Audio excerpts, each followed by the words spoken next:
А сега време е за првиот наш гостин. Ирена, мојата колешка, го пречека, а тоа е Мартин Јовчевски, медицински физичар. Мартин, добро утро. Добро утро. И добре ни дојдовте, како сме? Добро најдов, одлично. Како го почнуваме утрото?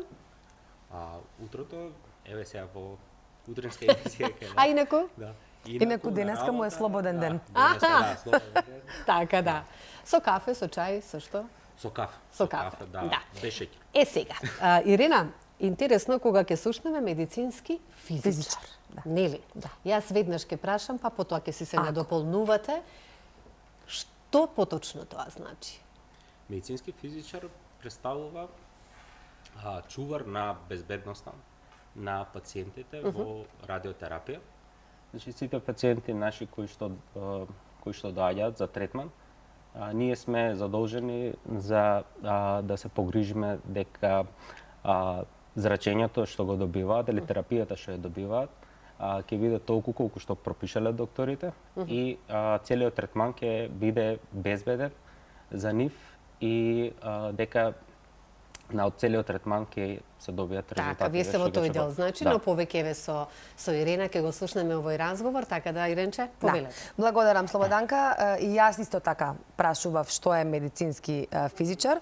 Значи, Мартин Јовчевски има завршено физика, така, Да, факултет, меѓутоа специјализација има медицинска физика. Сепак, ова е дел од физиката која што се употребува во медицината. Меѓутоа, игранка можеби за нас не толку позната, затоа сега ќе се запознаеме одлично, многу Ова е повеќе. гранка од радио, се користи во радиотерапијата. Во радиотерапија, И клиничката болница Аџи-Бадем Систина е единствена во регионот која што го има апаратот наречен Трубим, кој што е сконцентриран да ги уништува клетките на канцерот. Значи здравото ткиво да го остави здраво, а да ги уништи, да го отстрани само она што е ткиво канцерогено. За сето тоа невидлив чувар, значи на здравјето на пациентите се токму медицинските физичари, за кои што може би луѓето Колку убаво ја многу малку објасни знаат. улогата Ирина и подетални информации слушаме во продолжение, Така е. затоа што кога ќе го споменеме зборот канцер, Да. сите стравуваме Да, од да, такво така нешто, е. затоа што популацијата, Така е. може статистиката да каже дека се повеќе луѓе заболуваат токму од ова. Меѓутоа, ние на крај ќе завршиме дека сепак има надеж. Има.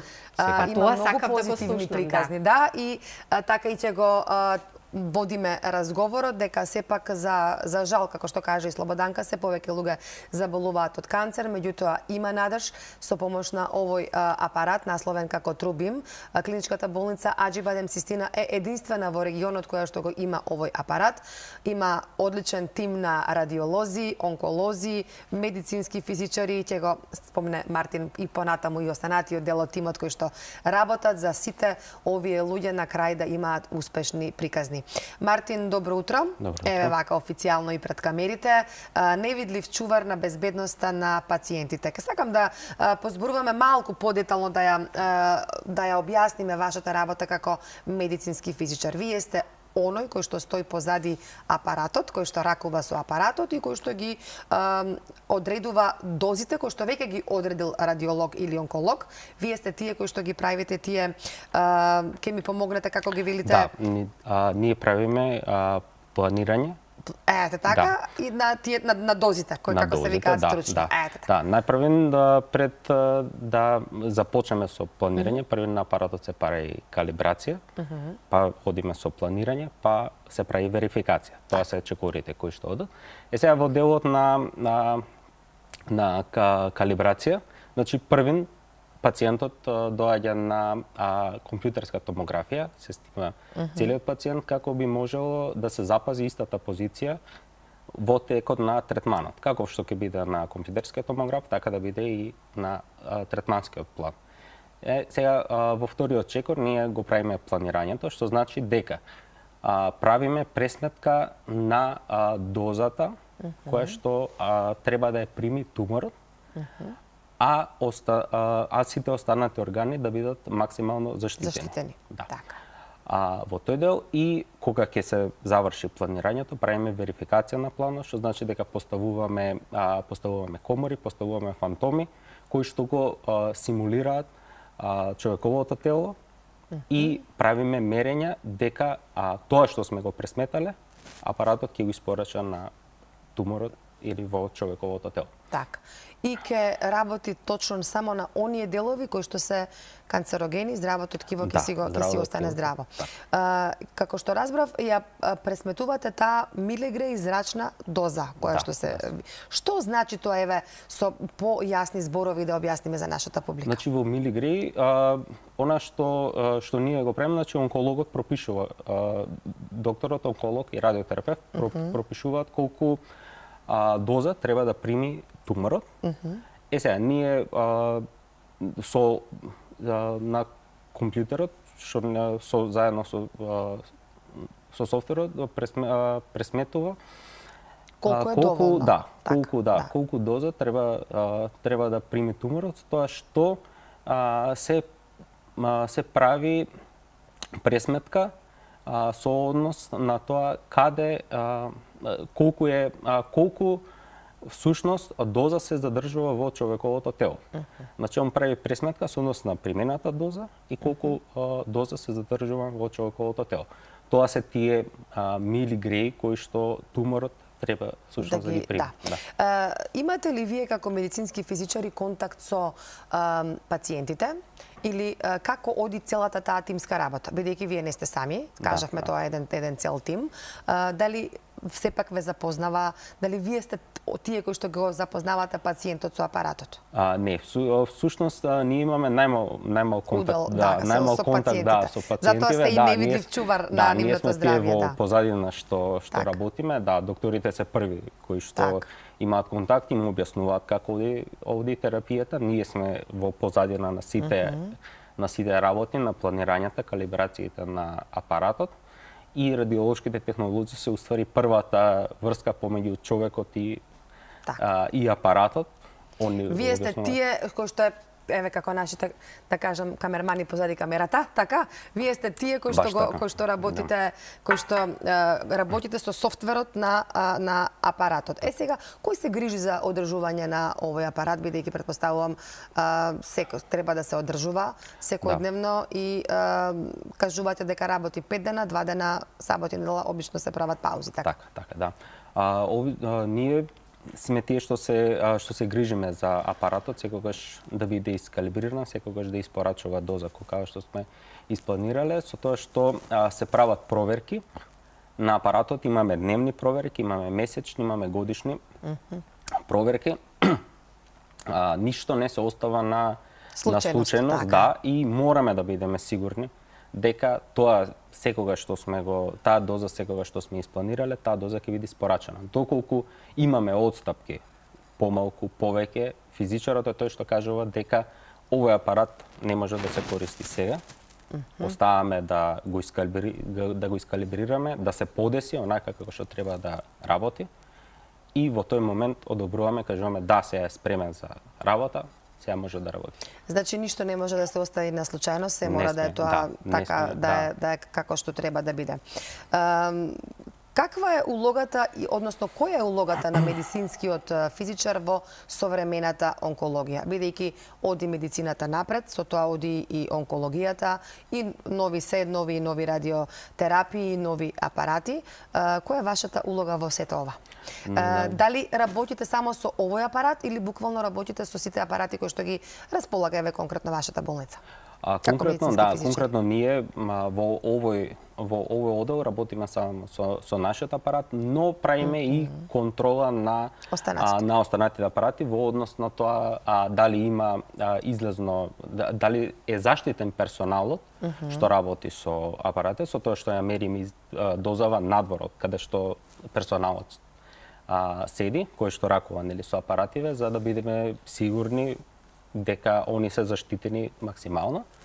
Улогата на медицинскиот физичар во современата медицина е многу значаен, бидејќи целата модерна медицина не може да функционира без апарати. Сегде кај што да отидеме за секоја снимка е потребен апарат, за крвна слика е исто потребен апарат за да се провери, така да ние сме Секаде буквално во секоја област е потребен веќе медицински физичар, не само во онкологија, туку буквално секаде каде што постојат апарати, претпоставам така. Да, за ионизирачко зрачење сме потребни. Колку, Мартин, е безбедна радиотерапијата денес? Еве, кажавте дека сепак просторијата треба, каде што работат докторите, треба да биде сепак безбедна и за нив и за нивното здравје. Како тоа се функционира, колку е тоа се безбедно и за пациентите? Ајде малку да ги разбиеме тие митови околу радиотерапијата, околу зрачењето. Има многу луѓе кои што, за жал, еве, се заболени од канцер, меѓутоа некои им се препорачува радиотерапија или, еве, попознато како зрачење, некои одбиваат, не сакаат. Ајде малку да позборуваме за тоа колку е сето тоа безбедно прво за пациентот, а потоа секако и за персоналот, за тимот кој што работи. Да, бидејќи како што реков претходно, не се остава ништо на случајност. Да, представува едно од најбезбедните и најконтролираните процедури кои што може да ги имаат пациентите.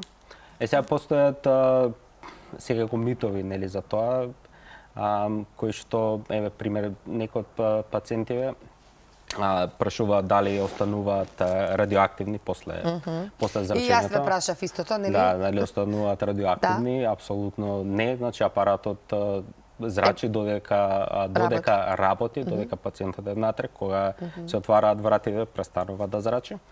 Така да пациентот е после безбеден да се оди, да се... А што се случува со останатите органи? Еве, да кажеме, вие нели го правите тоа се, целата концентрација околу канцерогените ткива, што се случува со другите органи? Со другите органи, со однос на новата техника што ја работиме, а останатите органи се заштитени максимално, бидејќи распределбата на доза и на зракот? И на зракот е конкретно стационирана во самиот тумор. Сите останати органи се максимално заштитени колку што можеме и за секој орган нормално во светски рамки постојат протоколи колку одреден орган може да прими доза.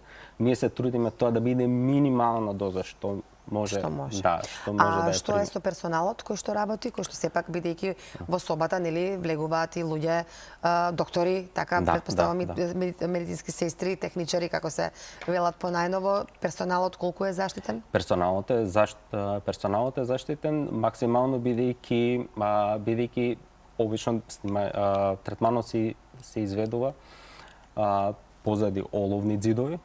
Да, од таму они го третираат пациентот. Кога влегуваат веќе внатре, зрачењето е прекинато и секој од нив има свој личен дозен метар кој што ја мери дозата, нели, колкава примиле во текот на еден месец. Така да не може никој да прими повеќе од тоа што е препорачано. До сега не се случило такво нешто, но затоа постојат мерачи на доза кои што они ги носат со себе и ние сме сигурни на крајот од месецот дека они биле максимално заштитени. Обично, да кажам, можеби не е ова во вашиот домен, ама еве знаете, гледате, тука сте, кога си одат пациентите, од кога ќе заврши третманот, најнормално може да се излезат, нели, од просторијата, најнормално да се функционираат. Имаат ли можеби некои забрани во текот на денот додека трае тоа зрачење, додека трае таа терапија, или си функционираат Не си функционираат најнормално, да, немаат никакви забрани. Можат да бидат и во контакт со мали деца, бидејќи секогаш тоа е прашањето дали смеат со децата, дали собремени жени апсолутно можат во контакт да бидат, така да третманот е исти како и да отидете на рентген снимање, значи во тој момент трае снимката, завршува, си одите дома. Значи во истиот Исхраната се продолжува, претпоставувам, најнормално, ова можеби не е... Исхраната, да, ја пропишуваат докторите, што смеа да конзумираат, што не, во зависност од тоа за каков третман се работи, за каков случај се работи, да. тоа е пак нивната што ни подобро ја знае. Ние сме Да, насочени вие сте кон техничкиот, кон техничкиот дел. Затоа и сакав да кажам, меѓутоа сте сведок на многу успешни приказни. Така, бидејќи вие имате многу пациенти ви поминуваат во текот на денот и повеќе години работите во клиничката болница Аџи Бадем Систина и убаво е, претпоставувам, како човек на крајот на сето тоа кога ќе се соочите со убави приказни, затоа сте и тука, нели?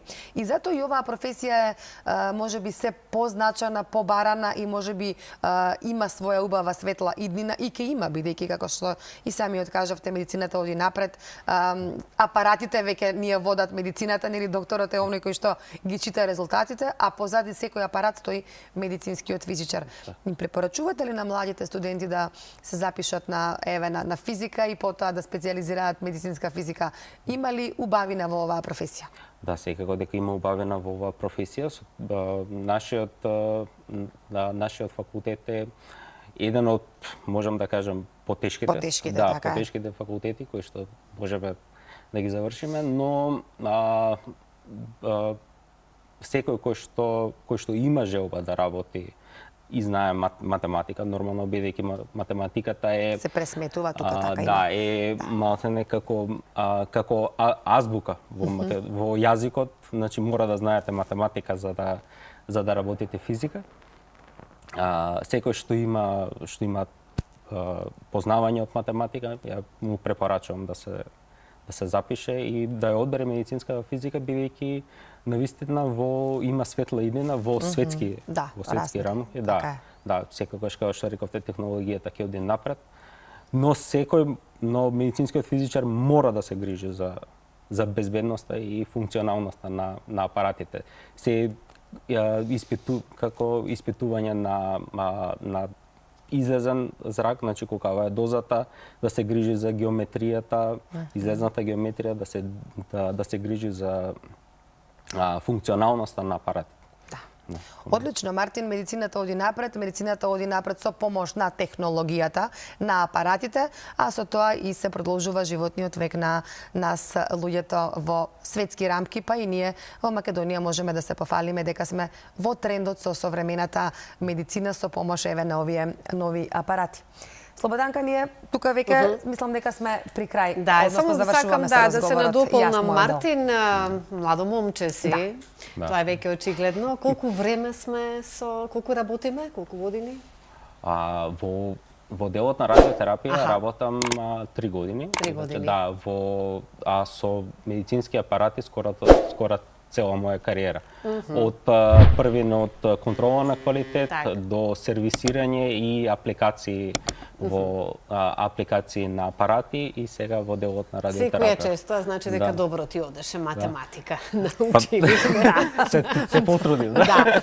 Сега и друго би те прашала, може надвор од темата Иринче, со оглед на тоа дека многу убаво објаснивте сето она што имавме. Сакаме сепак позитивно да го слушнеме. Тука имам и една убава информација, но потоа ќе ја прочитам нешто малку подоцна за семките од кајсиите и сливите, дека се добри во борба против канцерот, оние семки внатре кои што се сеќаваш дека порано сме ги кршеле со камен за да ги јадеме. Значи останало нешто од повозрасната популација има некоја врска, затоа ќе ги информирам гледачите нешто подоцна. Сакам уште едно прашање, надвор од темата. Што музика слушаме? Рок н рол. Да? Да, добро. Да, одлично. Класика? Класика помалку, да. Меѓутоа може да се опуштиме некогаш со класика, оние звуците на виолина, виолончело и слично. Да, секогаш на работа секогаш имаме пријатна музика, да, секогаш имаме класична музика, така да се навикнав. Да. Така. Благодарам многу, Мартин. Прашањето е затоа што ќе се надоврземе ние и во продолжение токму за да го погледнеш и сега зборувавме. Секој си има свој вкус или за слушање на музика. Меѓутоа убаво е да се опуштиме некогаш со звуците на инструментите, каде што тоа ќе го слушнете и кон крајот на нашата утринска програма.